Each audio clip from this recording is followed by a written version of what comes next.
마가복음 6장 우리가 오늘 볼 말씀에서는 여러분 잘 아시는 장면인데요. 예수님께서 고향에 가셨습니다. 고향에 가셨는데 물론 굉장히 많은 소문이 있었죠. 의대 전체가 다 들썩일 정도의 소문입니다. 생각해 보세요. 죽은 자가 살아나고 각종 병자 고쳐지고 귀신이 물러가고 거기다 하나님의 말씀이 선포되고 얼마나 놀랍겠습니까? 그렇지 않습니까? 온 유대 땅이 다 들썩이고 유대뿐 아니라 주변 나라들이 다 들썩이는 겁니다. 이때 예수님께서 고향으로 가셨어요. 예수님의 마음은 어떤 마음이었을까요? 어떤 기대를 가지고 가셨을까요? 여러분 금이환향이라는 거 아시죠? 고향에 가서 금으로 된 옷을 입고 금장식으로 된 옷을 입고 고향에 가서 아주 그냥 환영받으면서 고향으로 돌아가는 그런 장면인데 다 사람들은 그것을 꿈꾸죠. 아마 예수님도 그것을 꿈꿨는지도 모르겠습니다. 그런데 예수님의 관심은 사실은 금이환향보다 뭐에 있었습니까? 고향 분들에게도 복음을 전하려고 하는, 아마 그게 늘 다른 지역 다니면서 복음을 전하시면서 그 예수님의 마음에 남는 것이 하나 있었지 않았을까 싶어요. 그것은 뭡니까?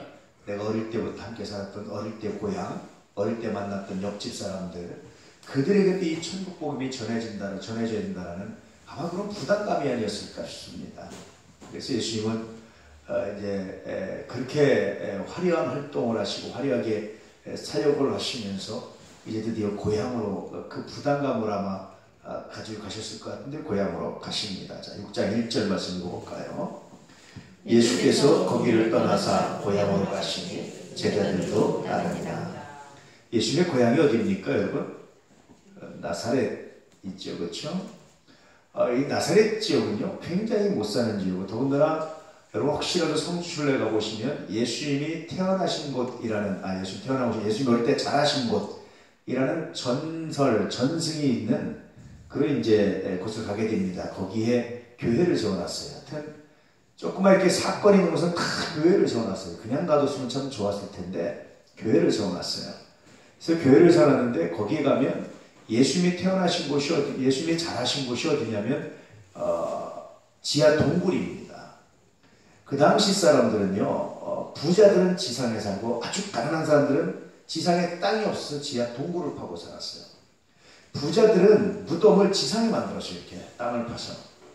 가난한 사람들은요, 이 땅이 없고 지상에 할 게 없어서 동굴을 파가지고 땅 속에다가 동굴을 파고 들어가서 매장을 했어요. 그러니까 부자와 가난한 자는 아주 적나라하게 나눠지는데, 부자들은 지상에 집이 있었고 지상에 무덤도 있었고 지상에 살았어요. 가난한 사람들은 지하에 살았습니다. 그러니 그 당시에 자기 집이 지상에 있었다는 얘기는 뭡니까? 부자에 속했다는 얘기예요. 근데 예수님이 얼마나 가난하게 살았는지 거기 가면 지하 굴을 파고 이제 예수님이 살았다라는, 예수님이 어릴 때 살았다라는 그런 전승이 있는 곳에 이렇게 있습니다. 아마 그 상당히 근거가 있죠. 왜냐하면 기독교가 공인된 다음부터 본격적으로 성지순례가 시작되고, 성지순례가 시작했다는 얘기는 성경에 나와 있는 지명과 있던 장소들을 발굴하기 시작했다는 거예요. 대략 이제 300년대 중반부터 이제 이런 성지순례가 시작됩니다. 콘스탄틴 대제의 어머니로부터 시작이 됩니다. 그래서 어쨌든 발굴이 되는데 그렇습니다. 얼마나 못 살고 얼마나 가난하고 힘들었는지, 목수라는 것도요, 말씀드렸다시피 오늘날 우리가 아는 목수, 대목자 뭐 이런 목수가 아니고 그 당시 일용직 노동자를 말하는 거예요. 그래서 간혹 가다가 그림이라든지 아니면 이렇게 뭐 성막이라든지 혹은 이렇게 성서의 내용들 이렇게 그림을 그리고 뭐 이렇게 조형으로 만들면서 전시하는 곳에 가보면 예수님께서 이렇게 이렇게 목재를 놓고 이렇게 다듬는 거 이렇게 도와주는 뭐 이러면서 예수님이 살았던 집 뭐 이러면서 이야기하는데, 그건 사실은 굉장히 잘못된 거예요. 그러지 않습니다. 얼마 전에 작년인가요? 저쪽 한남동 저쪽에서 이제 그런 전시회 박람회 비슷하게 이렇게 한 적이 있어요. 그래서 뭐 이렇게 이렇게 설명도 하고 가이드가 나와서 막 하는데 그렇게 해놨어요. 그래서 이거 고증을 잘 하셨느냐, 이제 우리 목회자들끼리 몇 명이 가가지고 이렇게 대화할 수 있는 시간이 있었어요. 아마 여러분들이 있으면 제가 이렇게 초치지 않았을 텐데, 가서 이렇게 이거 고증 제대로 했느냐 했더니 뭐 이렇게 해서 전문가들 고증했습니다. 다시 한번 고증하시라고요. 이게 예수님이 목수일을 듣고, 목수일을 하는데 이게 뭘 만들고 아주 고급 가구를 만들고 그게 아니라고 그 당시에 보면. 했더니 이제 굉장히 당혹스러워하더라고요. 당혹스러우면서 다시 연구하겠다고 이제 이렇게 얘기했는데, 역시 여러분 그러지 않습니다. 얼마나 가난하고 못 살았는지, 얼마나 힘들게 살았는지 몰라요. 그래서 보편적으로 사람들은 자기가 가난하고 힘들게 살았던 동네에 다시 가고 싶어 합니까? 안 하고 싶어 합니까? 안 하고 싶어 합니다. 그런데 예수님은 아마 그 거룩한 부담감을 가졌기 때문에, 예수님이 그런 열등감 있는 분이 아니었기 때문에 고향으로 향하셨어요. 대접받기 위해서 아니라 그들에게도 복음 전하고, 그들에게도 천국 복음을 전하고, 그들에게도 아픈 자를 치료하시고, 그들에게도 하시기 위해서 고향으로 가셨습니다. 그런 장면들이 나오죠. 그때 제자들도 함께 따라갔습니다. 2절 말씀. 안식일이 되어 회당에서 가르치시니 많은 사람이 듣고 놀라 이르되 이 사람이 어디서 이런 것을 얻었느냐, 이 사람이 받은 지혜와 그 손으로 이루어진 이런 권능이 어찌되느냐. 마침 안식일이 돼서 예수님께서 회당에서 가르치셨습니다. 유대인들은 성인들 남자가 되면 회당에서 성경을 읽고 이렇게 강론할 수 있는 그런 자격이 주어집니다.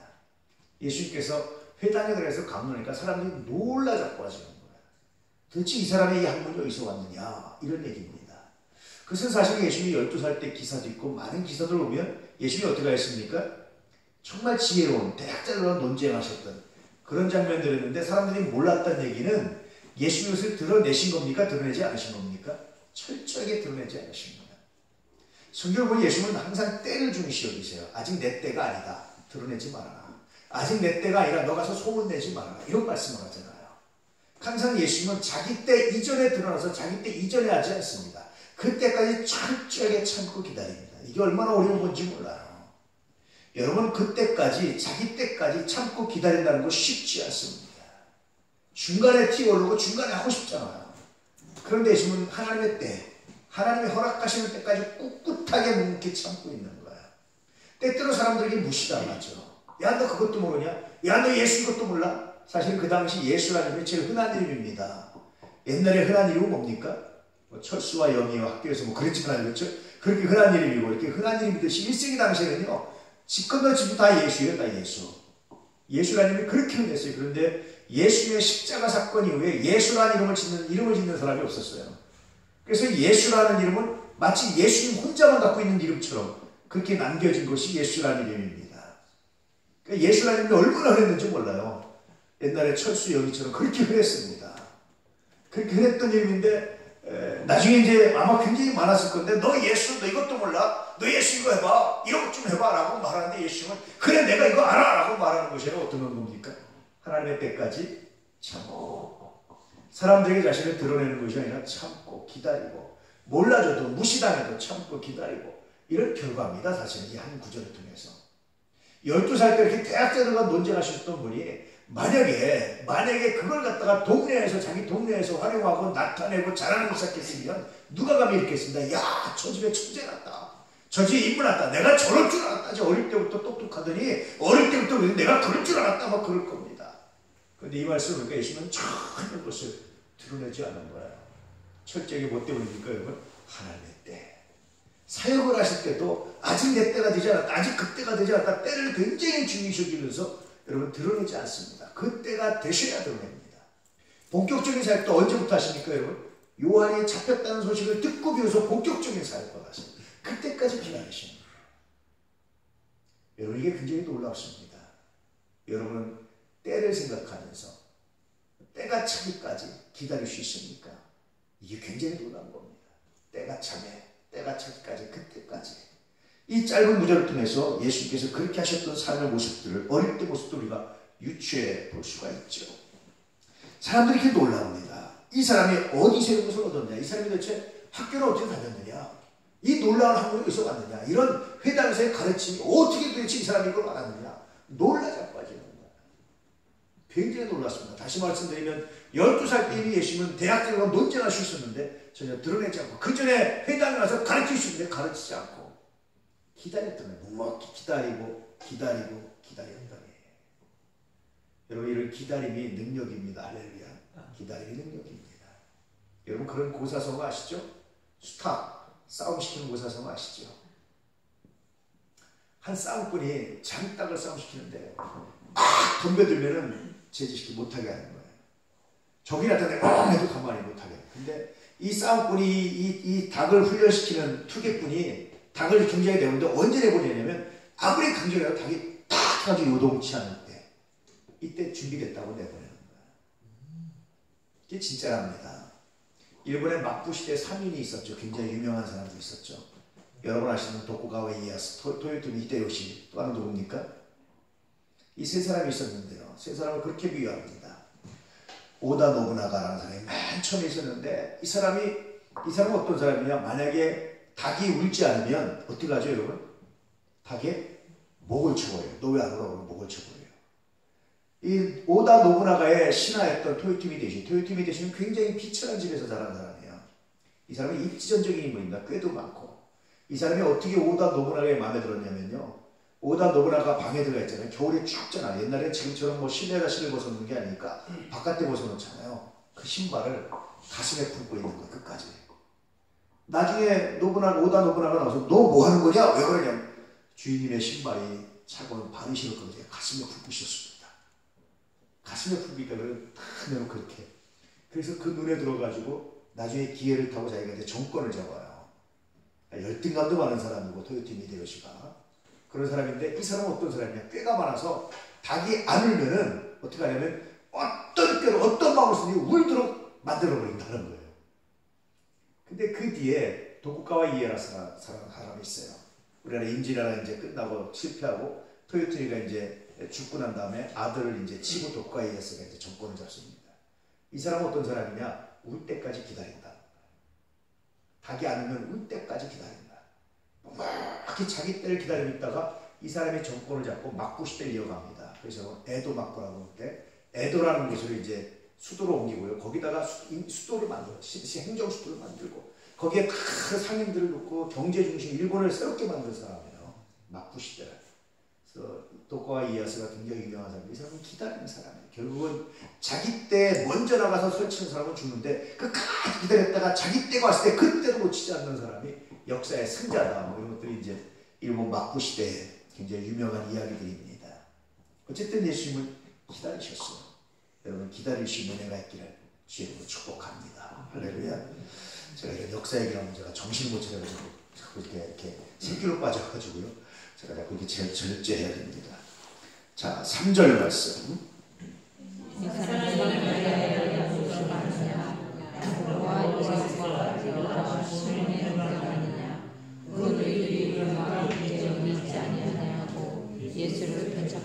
사람들이 왜 배척을 했는데 어떻게 했냐면 이 사람이 마리아의 아들 목수가 아니야. 재밌죠? 왜 여기서 요셉은 안 나올까요? 왜 요셉은 안 나올까요? 여러 가지 얘기 있습니다. 요셉이 일찍 죽었다는 얘기도 있고요. 어쨌든 성경에서는 이 당시에 또 요셉보다 누가 더 중요했습니까? 마리아가 더 많이 이렇게 이름이 오르내리고 마리아가 더 그랬어요. 요셉의 아들 예수가 아니라 이렇게 말하지 않고 마리아의 아들 예수다 이렇게 말합니다. 참 재밌는 표현인데 어쨌든 마리아 중심으로 아마 집안이 돌아갔던 것 같습니다. 그래서 목수의 아들 아니냐? 그가 목수 아니냐? 아들 목수가 아니냐? 그러니까 목수 역할을 하셨던 거죠. 일용직 노동로 막노동 가셨던 거일 때. 저게 언제 공부를 하고 언제 뭘 했겠느냐? 저건 목수 아니야? 저건 막노동꾼 아니야? 이런 얘기입니다. 그러면서 야고보와 요셉과 유다와 시몬의 형제가 아니야. 예수의 형제들에 대해서 얘기하는 거예요. 이런 형제들, 그 형제들도 별 볼 일 없는 형제들 보니까 그들이 내세울 만한 형제들이 아니고 그 찌끄러기들 그것들 다 그거 아니냐? 이제 이런 뜻입니다. 그래서 말하기를 그 누이들도 예수님의 여동생들도 우리와 함께 여기 있지 아니하냐. 그래서 예수를 배척합니다. 거꾸로 생각하면요. 그렇게 형편없던 사람이 와서 그렇게 멋있는 감동을 하고 기적을 베풀고 그렇게 온 일의 땅마다 기운들고 뭐 해야 됩니까? 존경해야 되잖아요. 근데 사람들은 그렇게 존경해야 그것 때문에 뭐 합니까? 그분이 현재 펼치고 있는 모든 걸 다 외면해버리는 거예요. 오늘날도 이런 일들이 굉장히 많습니다. 여러분 대기업에 입사원 전이잖아요. 인사 담당자들이 너무 많이 쌓여가지고요. 겉표지만 보고요.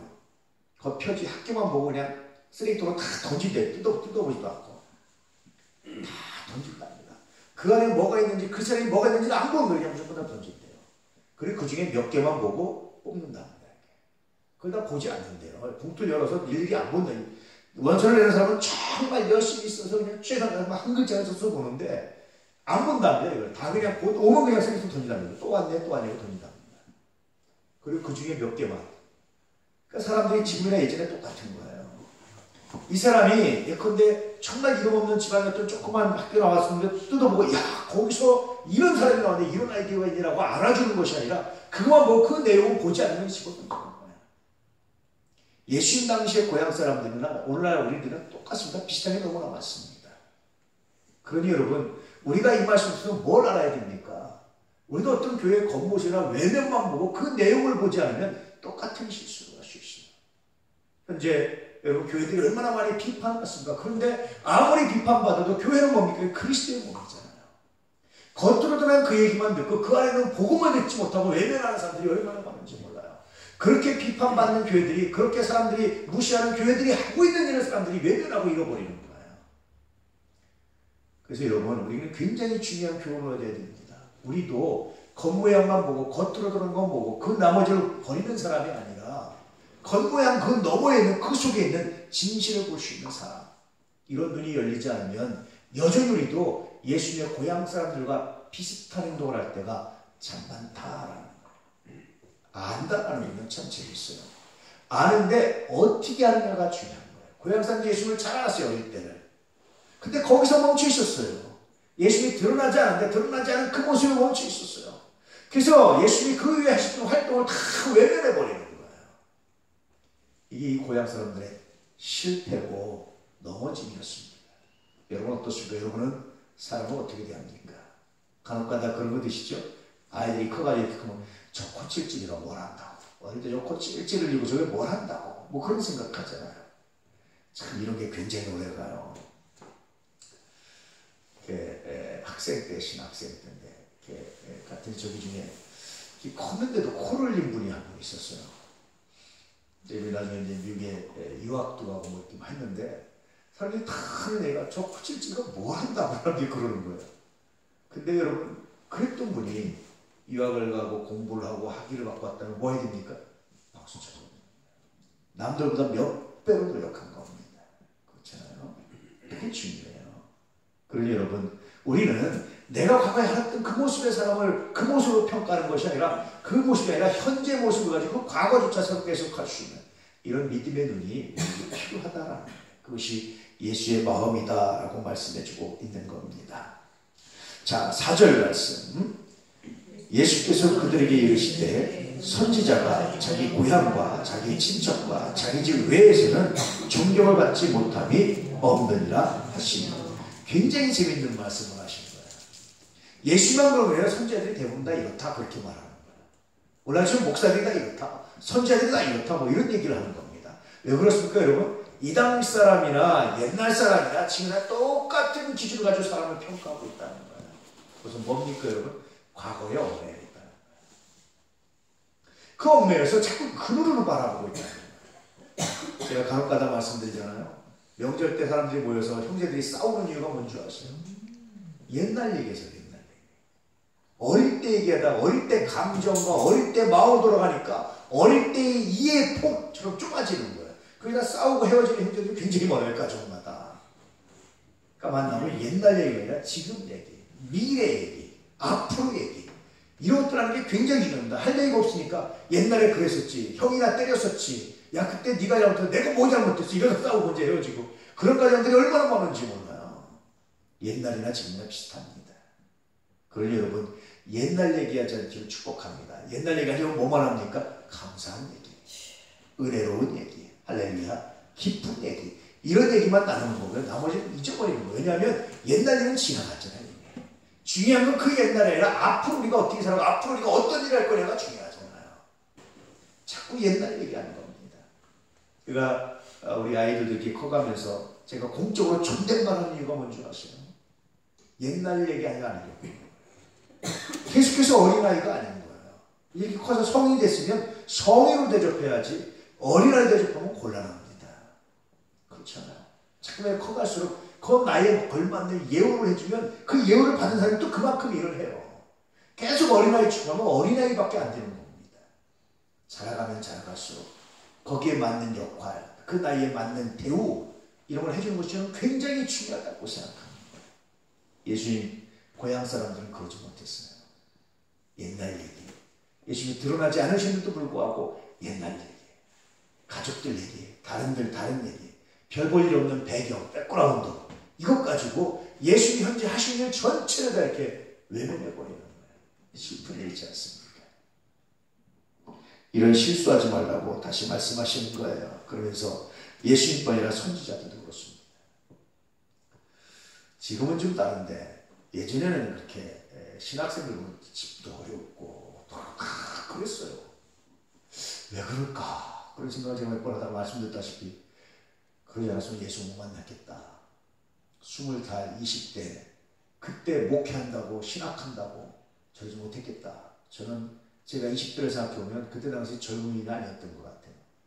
집사람하고 이렇게 데이트하면서 중대를 학교를 가보면 애들이 잔디밭 안에서 막 술 먹고 놀고 이런 거 보면 나는 분명히 저들과 같은 나이인데 다른 시대를 살고 있는 것처럼 느껴지는 거예요. 전혀 다른 시대를 살아가는 거죠. 이렇게는. 그런데 가만히 보면 학교 가서 보면 다들 그러고 사는 거예요. 맨날 하는 일이 교회 가서 기도하고 맨날 산기도 가고 그랬거든요. 산기도 탐난 나무 산기도 가고 교회에서 기도하고 어느 교회가 어렵다면 다 몰려가서 철야기도 같이 하고 뭐 이렇게 농촌 봉사활동 가도 가서 우리는 낮에는 성경학교 저녁에는 부흥회 이런 거 신학생들이 인도하고 어른들이 인도하고 이런 거 했거든요. 맨날 모이면 그런 거 하고 그랬어요. 그러니 정말 술에 시읒자도 모르고 살았거든요. 근데 가만히 생각해보면서 제가 이제 그때 이후로 생각하는 거예요. 도대체 이 젊은 나이에 이 혈기 팔팔한 나이에 왜들 이러고 있을까? 그 생각하니까 너무 귀하고 아름다운 거예요. 그런데 그 배경들은 다 녹록지 않은 배경들이 많아요. 그런 배경이 없이는 이렇게 젊은 날에 세상 문화가 아니라 세상 즐거움이 아니라 하나님 일을 위해서 한다고 이렇게 뛰어들 수 있었을까? 그런 생각을 하면서 참 많은 묵상을 했던 적이 있습니다. 아마 선지자들 대부분 그랬을 겁니다. 그렇지 않으면 세상이 즐겁고 세상 성공이 좋고 다 그게 빠지잖아요. 그런데 그렇지 않은 사람들이 다시 하나님을 만나고 하나님 그런 사람을 쓰시고 그래서 선지자들 그렇게 어릴 때나 과거를 따져보면 별로 내세울 곳을 다 배척당하고 고향에서. 그런데 다시 말하는 겁니다. 옛날이 아니라 지금 할렐루야 하나님이 함께 하시고 있는 것을 봐라. 그렇게 말씀하시고 있는 거죠. 자 5절 말씀. 거기서는 아무 권능도 행하실 수 없어. 다만 소수의 병자에게 안수하여 고치실 뿐이었고. 사실은 예수님이 행할 수 없었던 것을 행하지 않으셨죠. 못하신 것이 아니라 않으셨습니다. 왜 그렇습니까 여러분? 이렇게 믿지 않고 예수를 인정하지 않는 상태에서 기적을 행하신 것은 어떤 의미가 있을까요? 그것은요 하나님의 역사가 아니라 마술적 행위로밖에 그치지 않는 거예요. 마침 마술사처럼 예수님이 아무리 많은 일하고 죽은 자를 살리고 마침 마술처럼 거기에 하나님의 복음이 거기에 하나님의 역사가 거기에 하나님의 영광들이 나타나지 않는 거예요. 제가 종종 고백하지만 저는 예수님이 치유사역할 때마다 굉장히 놀라움을 받아요. 사람들이 예수님께 고치면 다 어떡합니까 여러분? 그 즉시로 와 예수님 이렇게 하는 것이 어떡하죠? 하나님을 찬양하고 하나님을 찬미하고 철저하게 자신을 낮추고 하나님을 드러내시는 거예요. 근데 만약에 고향에서 그렇게 하면 어떻게 되겠어요? 하나님도 드러내지 않는 거예요. 무슨 마술적 사건이나 이상한 눈식으로 이제 생각해 보세요. 저거 별거 아니야. 저거 그랬었어. 라고 생각하는 사람들이 기적이라면 뭐라고 그러겠습니까? 저건 눈속일 거야. 저건 이상할 거야. 실제로 그 당시에 마술사들이 눈속임으로 짜고 서로 짜고 기적을 행하는 것처럼 하는 사람들이 굉장히 많았어요. 그 당시에. 거짓 마술사들이 많았어요. 마치 예수님이 행하시는 모든 기적은 그렇게 평가받는 겁니다. 거기다 하나님 말씀이 전해지지 않아요. 하나님을 찬양하는 일들이 나타나지 않아요. 소수의 사람들, 그 중에 그래도 예수를 믿고 예수께 나오는 사람들 외에는 고치지 않고 나오시는 거예요. 여러분, 기도응답과 기적은요, 이렇게 맞아야 되는 거예요. 믿음과 주님의 능력이 나타날 때. 물론 주님은 그 사람의 믿음이 없어도 고치세요. 근데 주님이 일부러 그 사람의 믿음이 있어야지만 고치시는 일을 하셨어요.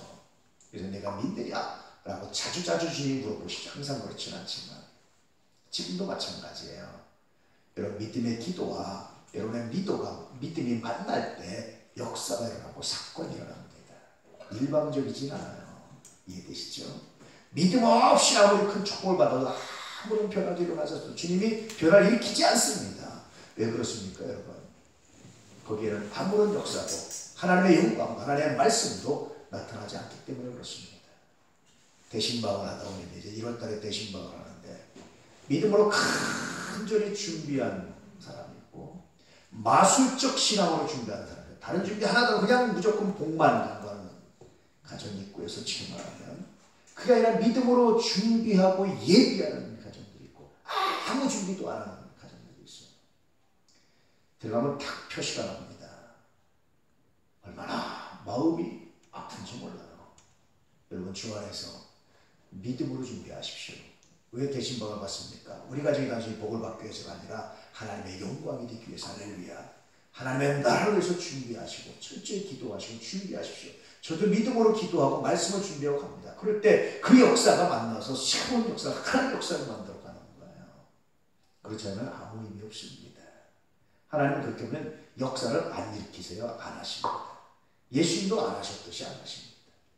그러니 여러분 그런 믿음으로 준비하시고 믿음의 역사를 만들어갈 수 있게 주의 이름으로 축복합니다.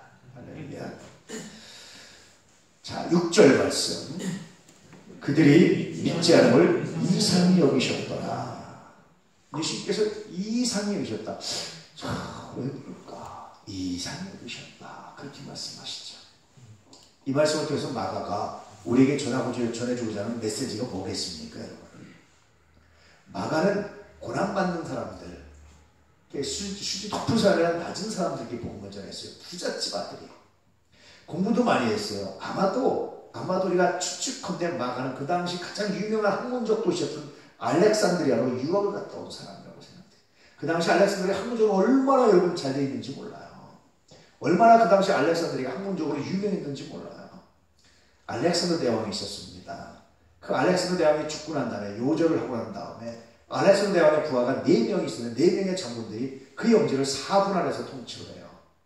그때 이 애굽족 알렉산드리아는 프톨레마이오스라는 왕조가 있습니다. 이 장군이 다스리는 그 왕조가 있어요. 이 사람이 얼마나 지적인 열정이 강했는지 세상의 모든 책을 다 모아오게 만듭니다. 그 당시 제일 큰 도서관을 짓습니다.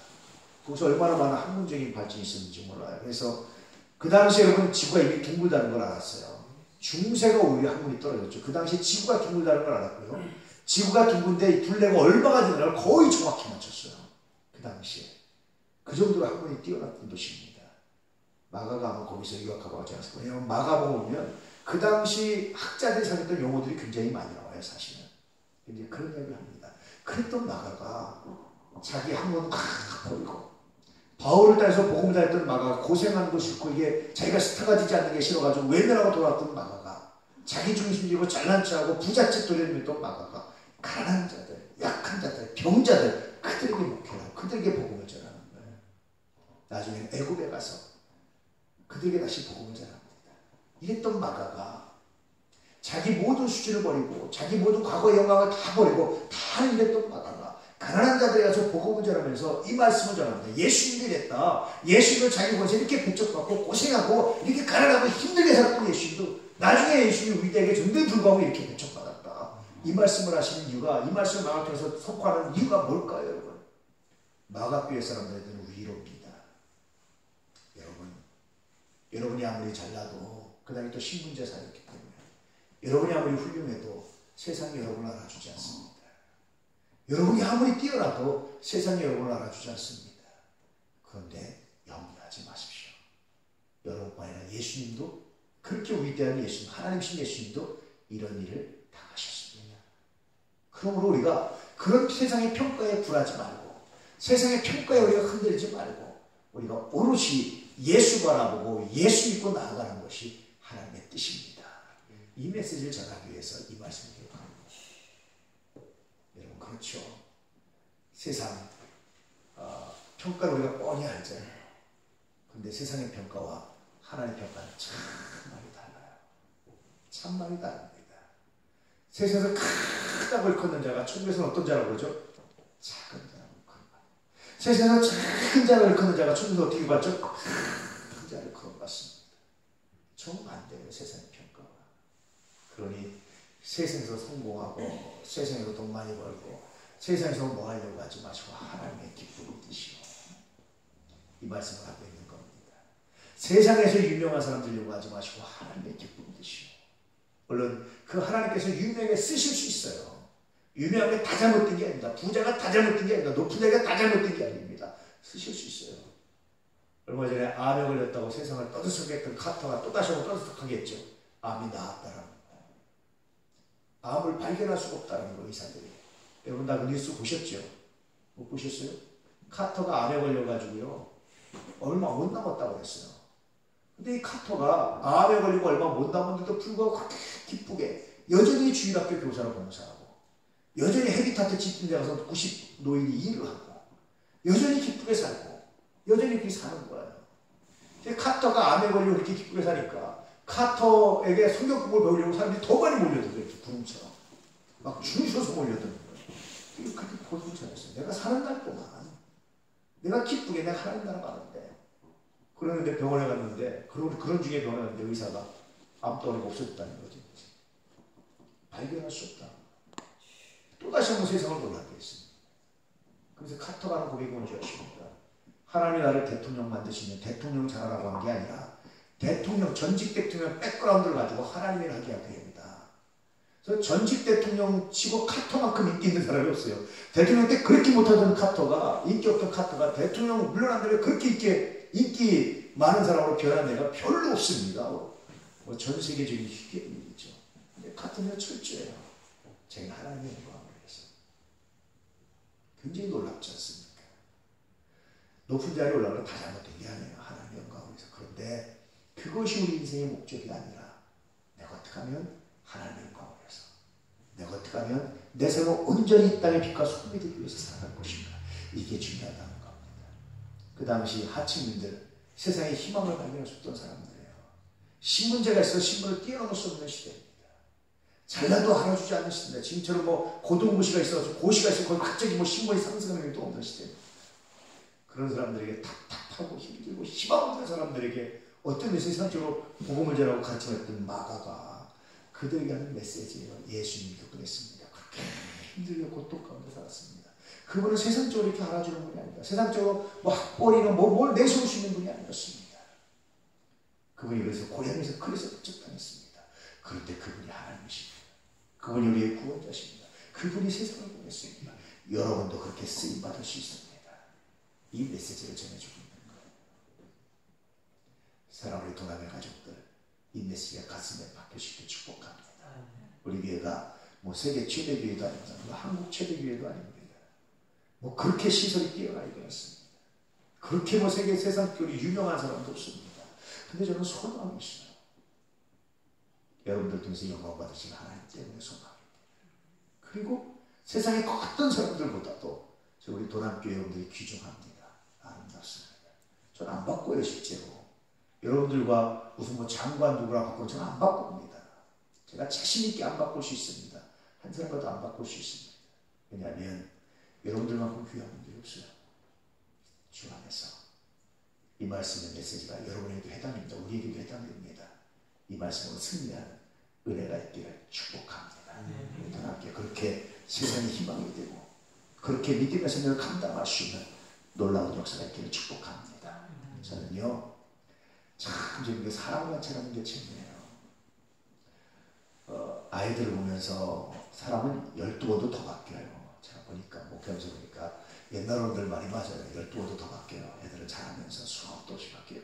어릴 때 그냥 보기만 두 팔 걸려 달려왔던 아이들도 좀 크면 외면합니다. 근데 또 그게 다가 아니에요.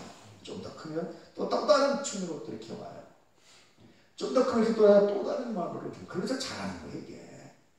이게 이렇게 왔다 갔다 하면서 잘하는 겁니다, 이게. 그렇잖아요. 그게 잘하는 거예요. 어릴 때 막 자기 고집피고 좀 똘끼 부리는 애들이 있어요. 희망이 얼마나 있는 줄 아십니까, 그런 아이들이. 여러분, 어릴 때는 그런 것도 있어야 돼요. 그래야 겸손해집니다. 교만을 모르면요, 겸손도 몰라요. 제가 이런 이제 키에르케고의 패러독스 역설인데요.